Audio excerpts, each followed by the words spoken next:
Assalamualaikum warahmatullahi wabarakatuh. Alhamdulillahi rabbil alamin. Wassalatu wassalamu ala sayyidina Muhammadin wa ala alihi wa sahbihi ajma'in. Amma ba'du.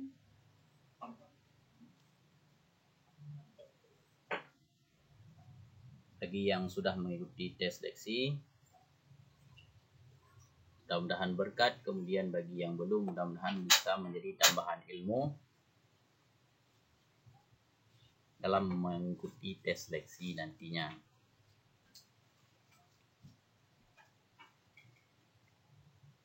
Kita lihat nilai ambang batas penyuluh agama Islam, yaitu wawancara 24, manajerial 130, beserta sosial kultural. Kemudian soal teknis penyuluh agama Islam 180. Jadi totalnya adalah 334. Mudah-mudahan kita bisa melewati ambang batas yang telah diberikan oleh BKN. Baik, kita lanjutkan dengan membacakan soal. Bismillahirrahmanirrahim. 1. Pancasila menjadi bentuk untuk membuat aturan hukum serta pedoman untuk kehidupan bernegara. Hal ini karena Pancasila merupakan A. Dasar dan ideologi negara, B. Kemauan negara, C. Keputusan bersama seluruh rakyat, D. Pemikiran negara baru, E. Perangkat yang digunakan untuk menjalankan roda pemerintahan. Silakan Bapak Ibu baca sekali lagi soalnya, kemudian pahami, silakan dijawab. Pancasila menjadi petunjuk untuk membuat aturan hukum serta pedoman untuk kehidupan bernegara. Maka Pancasila merupakan, jawaban yang tepat adalah A. Dasar dan ideologi negara. Soal yang kedua. Sikap menjunjung tinggi keadilan, menjaga kelestarian lingkungan sekitar, serta menghormati pemeluk agama lain merupakan salah satu contoh pengamalan nilai Pancasila dalam kehidupan sehari-hari. Nilai Pancasila yang dimaksud adalah A. Nilai kerohanian, B. Nilai filosofis, C. Nilai filsafat, D. Nilai abstrak, E. Nilai umum. Menjunjung tinggi keadilan, menjaga kelestarian lingkungan sekitar, menghormati pemeluk agama lain. Maka kata kuncinya adalah tiga ini. Menjunjung tinggi keadilan, menjaga kelestarian, dan menghormati pemeluk agama lain. Jawaban yang tepat adalah A. Nilai kerohanian. Soal yang ketiga. Piagam Jakarta berisi perlawanan terhadap imperialisme, kapitalisme, dan fasisme, serta memulai dasar pembentukan Republik Indonesia sebelum akhirnya dijadikan sebagai pembukaan Undang-Undang 1945. Naskah Piagam Jakarta disusun untuk dijadikan teks proklamasi kemerdekaan Indonesia oleh panitia yang merumusnya. Yang merumuskan Piagam Jakarta adalah A. BPU PKI, B. PPKI, C. Muhammad Yamin, D. Panitia Kecil, E. Panitia 9. Siapa yang merumuskan Piagam Jakarta? Jawabannya adalah Panitia 9.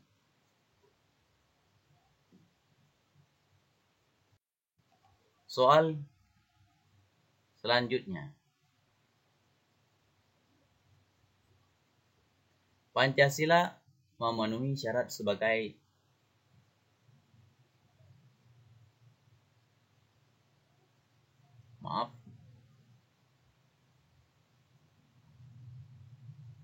norma fundamental karena tercantum dalam pembukaan Undang-Undang 1945.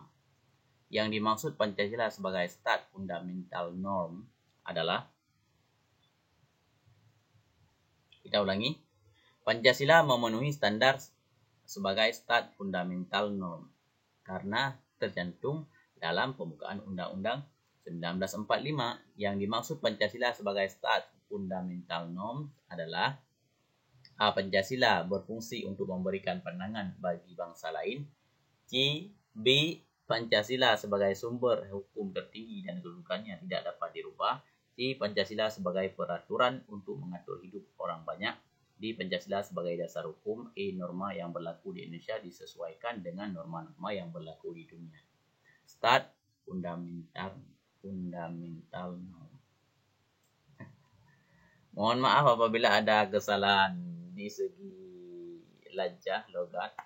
Silakan Bapak Ibu yang mungkin mahir bagaimana cara bacanya. Maklum karena faktor usia mungkin tidak bisa lagi membaca. Oke, jawabannya apa nih?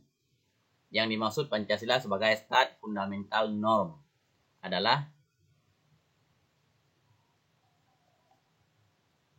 Pancasila sebagai hukum tertinggi dan kedudukannya tidak dapat dirubah. Itu yang penting. Inti soal ini yang harus kita ingat adalah hukum tertinggi dan tidak dapat dirubah serta stat fundamental norm.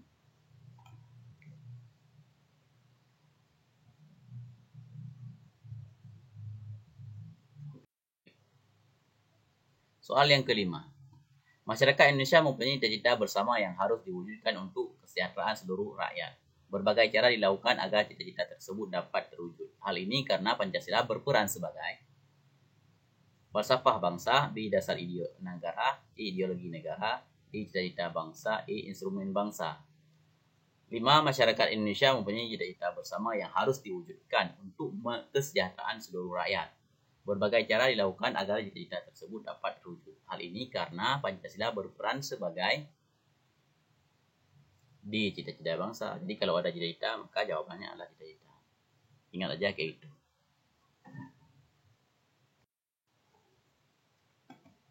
6. Peraturan yang ada di negara ini, baik itu yang tertulis maupun tidak tertulis, semuanya harus bersumber pada Pancasila. Karena Pancasila sebagai A. Ideologi bangsa, B. Falsafah bangsa, C. Instrumen bangsa, D. Dasar negara, I. Tujuan negara. Harus bersumber, baik tertulis adapun tidak tertulis peraturannya. Karena dasar negara, jawabannya adalah D. Soal yang ketujuh. Pancasila sebagai dasar negara Indonesia melewati proses yang panjang sehingga akhirnya sampai pada perumusan final, yaitu pengesahan konstitusional. Pengesahan Pancasila sebagai dasar negara terjadi pada tanggal Pancasila A. 1 Juni 1945, B. 22 Juni 1945, C. 17 Agustus 1945, D. 18 Agustus 1945, E. 19 Agustus 1945.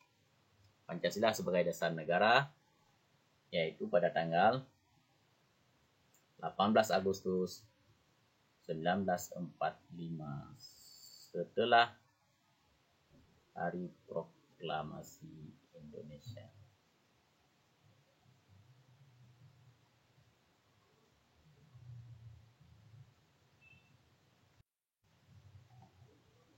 Soal ke-8. Kedudukan Pancasila sebagai dasar negara Indonesia tercantum dalam A. Pembukaan Undang-Undang 1945 alinea kedua, B. Pembukaan Undang-Undang 1945 alinea ketiga, C. Pembukaan Undang-Undang Dasar 1945 alinea keempat, D. Batang Tubuh Undang-Undang Dasar 1945, I. DAP MPR. Kedudukan Pancasila sebagai dasar negara tercantum dalam Pembukaan Undang-Undang Dasar 1945 alinea keempat.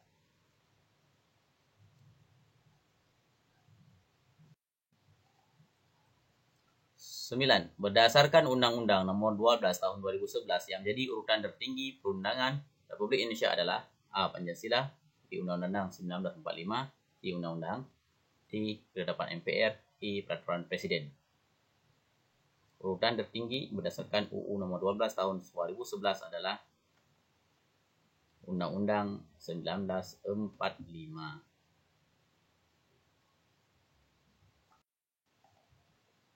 10. Pembukaan Undang-Undang Dasar 1945 merupakan penyebab batang tumbuh Undang-Undang Dasar 1945. Hal tersebut merupakan maksud hubungan pembukaan Undang-Undang 1945 dengan batang tubuh Undang-Undang Dasar 1945 yang bersifat A. Fundamental, B. Formal, C. Kausal, D. Ketetapan, I. Permanen. Hubungan pembukaan Undang-Undang 1945 dengan batang tubuh Undang-Undang 1945 bersifat kausal. Bila ada yang keliru, mohon maaf, silakan Bapak Ibu tuliskan di kolom komentar yang benar. Soal nomor 11. Alasan yuridis pembukaan Undang-Undang Dasar 1945 tidak dapat dirubah adalah: A. Pembukaan Undang-Undang 1945 tetap mendekat erat dengan terbentuknya negara. B. Pembukaan adalah pokok kaedah negara yang fundamental. C. Proklamasi merupakan kehendak Tuhan. D. Berhubungan dengan nasib warga negara. E. Jika diubah akan mengubah nilai dasar yang ada di dalamnya. Alasan yuridis pembukaan Undang-Undang 1945 tidak dapat dirubah adalah: A. Pembukaan Undang-Undang Dasar tetap mendekat erat dengan terbentuknya negara. 12. Di dalam Undang-Undang Dasar 1945 terdapat bab yang mengatur tentang perubahan undang-undang.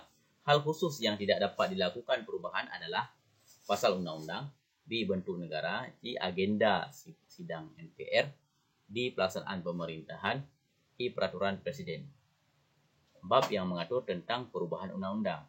Hal khusus yang tidak dapat dilakukan perubahan adalah bentuk negara. Bentuk negara tidak dapat dirubah. Soal ke-13. Apabila RUU yang telah disetujui bersama tidak disahkan Presiden dalam jangka waktu 30 hari semenjak RUU tersebut disetujui, maka RUU tersebut tidak dapat digunakan. B. Sah menjadi undang-undang dan harus diundangkan. C. Rancangan undang-undang tersebut batal demi hukum. D. DPR meminta Presiden untuk segera mengesahkan RUU tersebut. E. Harus diajukan kembali pada sidang masa berikutnya. Apabila RUU yang telah disetujui bersama tidak disahkan Presiden dalam jangka waktu 30 hari sementara RUU tersebut disetujui, maka sah menjadi undang-undang dan harus diundangkan.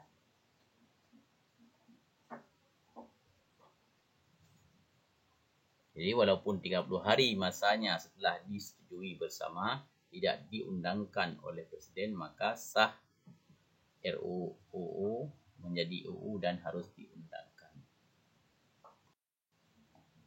Soal ke-14. Pihak atau lembaga yang mempunyai wewenang untuk memberikan gelar tanda jasa dan tanda penghormatan lainnya adalah: A. Presiden, B. MPR, C. DPR, D. Mahkamah Agung, E. Komisi Yudisial.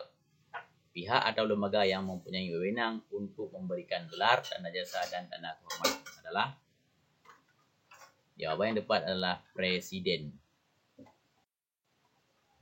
Nomor 15. Pengaturan mengenai hak asasi manusia pada Undang-Undang Dasar 1945 terletak pada bab. Hak asasi manusia terletak pada bab A, bab 17, B, bab 18, C. Bab 10A, D. Bab 12A, E. Bab 7. Maka yang benar adalah bab 10A. Soal yang ke-16. Peraturan daerah berada di urutan terakhir pada hierarki perundangan. Peraturan daerah dibuat oleh A. DPR, B. DPRD, C. Gubernur, D. DPRD dan Gubernur, E. DPR dan DPRD. Peraturan daerah berada di urutan terakhir pada hierarki perundangan. Maka peraturan yang dibuat itu siapa? Jawaban yang tepat adalah DPRD dan Gubernur. Nomor 17. RUU APBN diajukan oleh Presiden untuk dibahas bersama DPR harus memperhatikan pertimbangan: A. MPR, B. DPD, C. BPK, D. BPKP, E. Menteri Keuangan. RUU APBN diajukan oleh Presiden untuk dibahas bersama DPR harus mempertimbangkan pertimbangan siapa? Pertimbangan DPD. Silakan Bapak Ibu menganalisisnya. Soal ke-18. Undang-Undang Dasar 1945 telah mengalami 4 kali amandemen. Aturan peralihan pada Undang-Undang 1945 setelah amandemen memiliki: A. 1 pasal, B. 2 pasal, C. 3 pasal, D. 4 pasal, E. 5 pasal. 4 kali amandemen. Peralihan aturan peralihan pada Undang-Undang Dasar 1945 memiliki berapa pasal? Jawabannya adalah D. 4 pasal. Soal ke-19. Kekuasaan kehakiman merupakan lembaga yang kedua tanpa campur tangan pihak lain untuk dapat menegakkan hukum yang penuh dengan keadilan. Lembaga yang memegang kekuasaan kehakiman di Indonesia adalah A. Komisi Yudisial, B. Kejaksaan Agung, C. Komisi Pemberantasan Korupsi, D. DPR, E. Mahkamah Agung. Maka jawaban yang tepat adalah E. Mahkamah Agung. Yang 20. Negara Indonesia merupakan negara demokrasi. Hal tersebut merupakan penjabaran sila. A. Ketuhanan yang Maha Esa, B. Kemanusiaan yang adil dan beradab, C. Persatuan Indonesia, D. Kerakyatan yang dipimpin oleh hikmat dalam permusyawaratan perwakilan, E. Keadilan sosial bagi seluruh rakyat Indonesia. Demokrasi. Hal tersebut merupakan penjabaran sila. Negara Indonesia merupakan negara demokrasi. Maka demokrasi adalah penjabaran dari sila. Keempat, kerakyatan yang dipimpin oleh hikmah dalam permusyawaratan dan perwakilan. Wallahu a'lam bishawab. Di mana ada kesalahan, kami mohon maaf. Silakan Bapak Ibu tuliskan yang benar sebagai koreksi di kolom komentar. Apakah sudah mengikuti tes seleksi semuanya? Mudah-mudahan seleksi ini menjadi berkah bagi Bapak Ibu dalam menggapai cita-citanya. Amin ya rabbal alamin. Adanallahu wa iyyakum ajmain. Assalamualaikum warahmatullahi wabarakatuh.